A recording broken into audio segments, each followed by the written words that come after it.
My name is Sonia Cross. I come from Kahnawake, Quebec.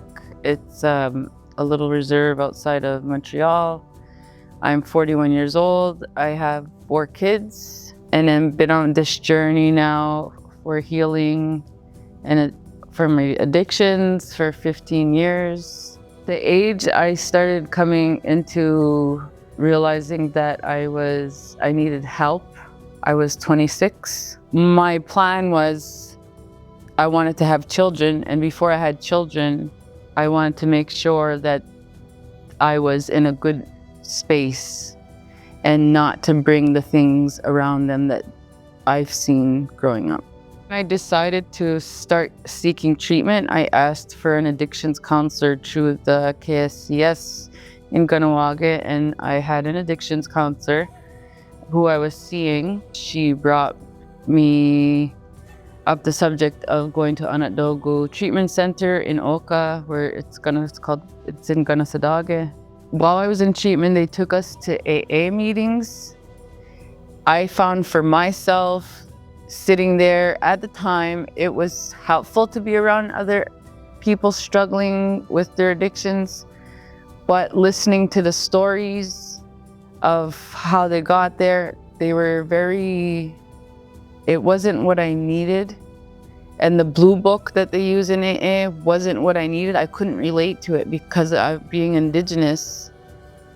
I couldn't relate to it at all.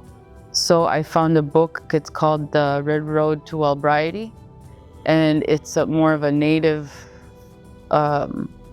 we say Ungwehume. It's like the people of the earth, right? When I read that book, that was the book that I was like, wow.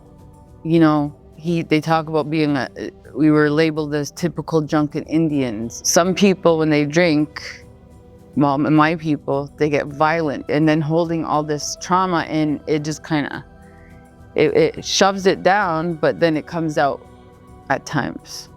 I recommend that book to people that can't relate to the AA book because it saved my life at the time. So I've done different modules of healing techniques. I got to see a lot of the parties and a lot of things and fights, and there was a lot of sexual abuse happening. My father,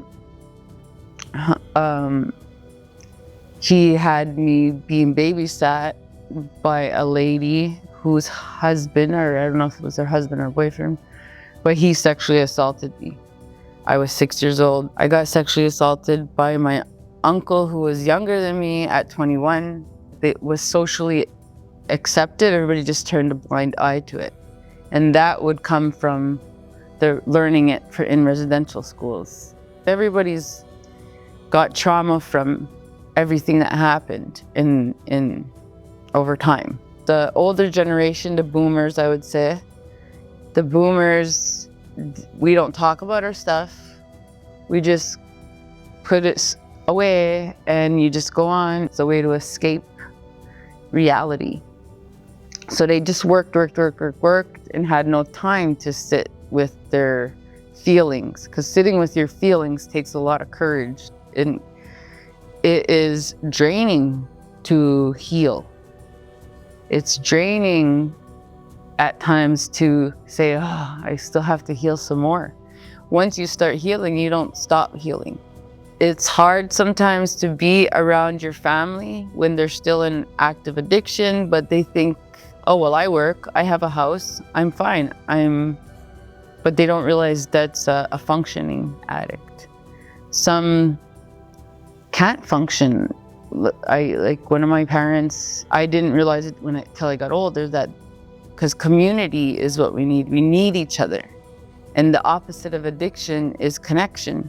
I didn't have healthy role models. I mean, they had some healthy things that they did, but they were still in addictions. First thing I had to do when I got out of treatment was cut off my friends.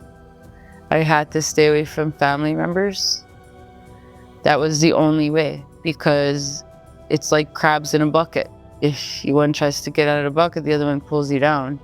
And it's very easy to fall back into that. There's a thin line.